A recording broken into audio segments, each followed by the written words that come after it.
Hello friends, मैं सुचिता आपका स्वागत करती हूँ फूड किचन लैब में। और आज हम लोग बनाने वाले हैं मकर संक्रांति स्पेशल तिल, मूंगफली और गुड़ के लड्डू।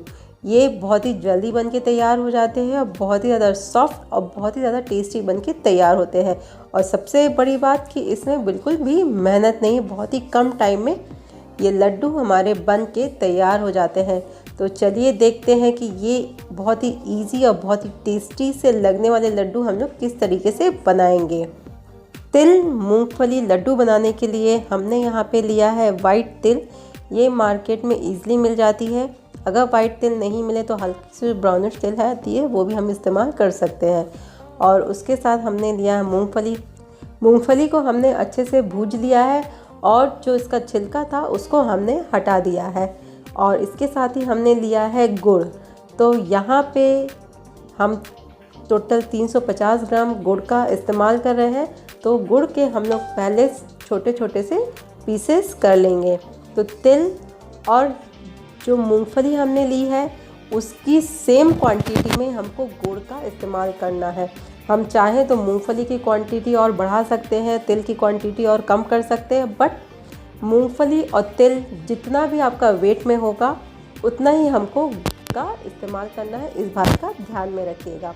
तो चलिए सबसे पहले हम लोग एक पैन लेते हैं और उसमें डालते हैं हम लोग तिल। और यहाँ पे तिल को हमको हल्का सा भूंजना है। और तिल को भूनते समय एक बात का ध्यान रखेंगे कि जो हमारी गैस की फ्लेम है वो मीडियम पर होनी चाहिए। तो मीडियम फ्लेम पे हम लोग इसको लगातार चलाते हुए तिल को अच्छे से भून लेंगे। वैसे तिल को भूनने में बहुत ज़्यादा टाइम नहीं लगता, बहुत जल्दी ही तिल हमारी भून जाती है। अब सबसे इम्पॉर्टेंट बात कि हमको पता कैसे चलेगा कि जो तिल है वो हमारी अच्छे से भून चुकी है। तो आप देखेंगे जो तिल है वो हल्की सी फूल जाएगी। तो इट मीन्स जो तिल है वो हमारी भुन गई है और हल्का सा इसका कलर भी चेंज हो गया है। बहुत ज़्यादा इसको नहीं भूनना है, बस हल्का सा ये हल्का लाइट ब्राउन हो जाएगा और जो तिल है वो हमारी पूरी तरह से फूल जाएगी। तब हम लोग जो गैस की फ्लेम है उसको ऑफ़ कर देते हैं और तिल को कम्प्लीटली ठंडा कर लेते हैं। और अब हम लोग ये जो मूंगफली भून के रखे हुए हैं इसको मिक्सी में डाल देते हैं और इसका एक दरदरा सा हम लोग पाउडर बना के तैयार करेंगे। तो चलिए अब इसको पीस लेते हैं। ये पाउडर बना के हमने तैयार कर लिया है। अब इसको एक बड़े बाउल में निकाल लेंगे ताकि हमको इसको मिक्स करने में बिल्कुल भी दिक्कत नहीं हो। और अब ये देखिए जो तिल है वो भी हमारा कम्प्लीटली ठंडा हो चुका है। तो यहाँ पे एक प्लेट लेंगे और प्लेट में लगभग 3 से 4 बड़े चम्मच हम लोग तिल को अलग कर लेंगे और इस तिल का इस्तेमाल हम लोग बाद में करेंगे। तो ये देखिए 4 बड़े चम्मच मैंने तिल अलग कर लिया है और जो बाकी का तिल है उसको हम लोग एक मिक्सी के जार में डाल देते हैं और इसका एक फाइन पाउडर बना के तैयार कर लेंगे। तो ये देखिए तिल को भी अब हमने अच्छे से पीस दिया है। अब इसको भी हम लोग उसी बाउल में डाल लेंगे और अब हम लोग पीसेंगे गुड़ को। तो जो गुड़ हमने बड़ा बड़ा पीसेस में लिया था उसको मैंने चाकू की हेल्प से हमने उसको छोटे छोटे पीसेस में डिवाइड कर लिया है और इसको भी अब हम लोग मिक्सी में डाल के इसको अच्छे से पीस लेते हैं। यहाँ पे गुड़ को पीसने के लिए हमको दूध या पानी किसी भी चीज़ की ज़रूरत नहीं, हम लोग ऐसे ही डायरेक्टली इसको पीसेंगे। तो देखा आपने गुड़ को पीसने के बाद ये हल्का सा मेल्ट जैसा हो गया है। तो अब हम लोग निकाल के तिल और मूंगफली के मिक्सचर में हम लोग इसको भी डाल देते हैं। गुड़ को निकालते समय थोड़ा सा परेशानी होता है, बट हम लोग इसको हाथों की हेल्प से बहुत ही आसानी से हम लोग इसको निकाल सकते हैं। और अब इसमें हम लोग डाल देते हैं लगभग 1 चम्मच इलायची पाउडर।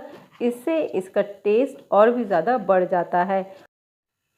और अब इसमें जो हमने तिल बचा के रखे हुए थे वो भी अब हम लोग इसमें डाल देते हैं और अब इन सारी चीज़ों को हम लोग अच्छे से मिक्स कर लेंगे। तो मिक्स करने के लिए हम लोग हाथों से मिक्स करेंगे ताकि ये अच्छे से मिक्स हो जाए। चम्मच या स्पैचुला की हेल्प से इसको मिक्स करेंगे तो ये कभी भी अच्छे से मिक्स नहीं हो पाएगा, तो इसलिए हम लोग इसको हाथों से ही अच्छे से मिक्स करते हैं। तो ये देखिए ये सारी चीज़ें आपस में अच्छे से मिक्स हो गई हैं।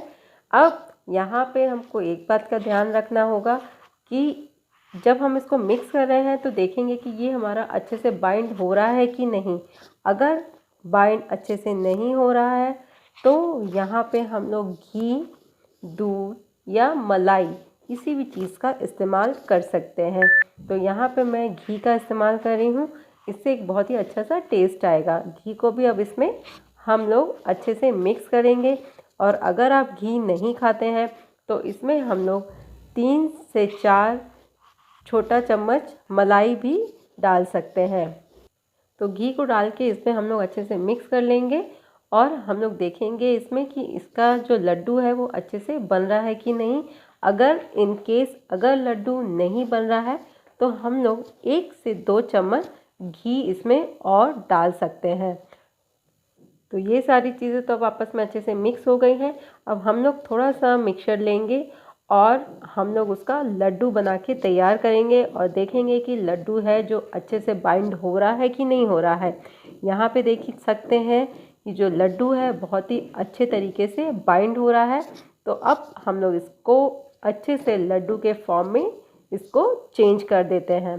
तो ये देखिए ये एक गोल सा हमारा लड्डू बन के तैयार हुआ है। तो आप देख रहे हैं कि कितना अच्छा ये हमारा लड्डू बनके तैयार हुआ है। तो जो हम लोग ने इसमें वाइट तिल डाले थे वो भी बहुत ही अच्छे से इसमें दिख रहे हैं और बहुत ही ज़्यादा सॉफ्ट ये लड्डू हमारा बनके तैयार हुआ है। तो बाकी के सारे लड्डू भी हम लोग इसी तरीके से बना के तैयार कर लेते हैं। तो ये मैंने सारे लड्डू बना के तैयार कर लिए हैं। मेरे पास वेट मशीन है तो ये मैंने लड्डुओं को नाप के बनाया है। ये हर एक लड्डू का वेट 33 ग्राम्स है। तो 33 ग्राम्स के मेरे टोटल 19 लड्डू बन के तैयार हुए हैं। तो ये देखा आप लोग ने कि कितना कम सामान से हम लोग ने कितने अच्छे लड्डू बना के तैयार कर लिए हैं। तो इस तिल संक्रांति पे आप लोग तिल की कोई भी चीज़ बाहर से मत लाइएगा, घर में ही बनाइएगा। जो घर की चीज़ होती हैं बहुत ही ज़्यादा टेस्टी और हेल्दी होती हैं। तो ये मेरे तिल के स्पेशल लड्डू की रेसिपी आप लोग को कैसी लगी मुझे कमेंट सेक्शन में बताना बिल्कुल मत भूलिएगा। और फ्रेंड्स अगर आपने मेरे चैनल को अब तक सब्सक्राइब नहीं किया है तो प्लीज़ फ्रेंड मेरे चैनल को सब्सक्राइब ज़रूर करिएगा। तब तक के लिए bye bye and take care.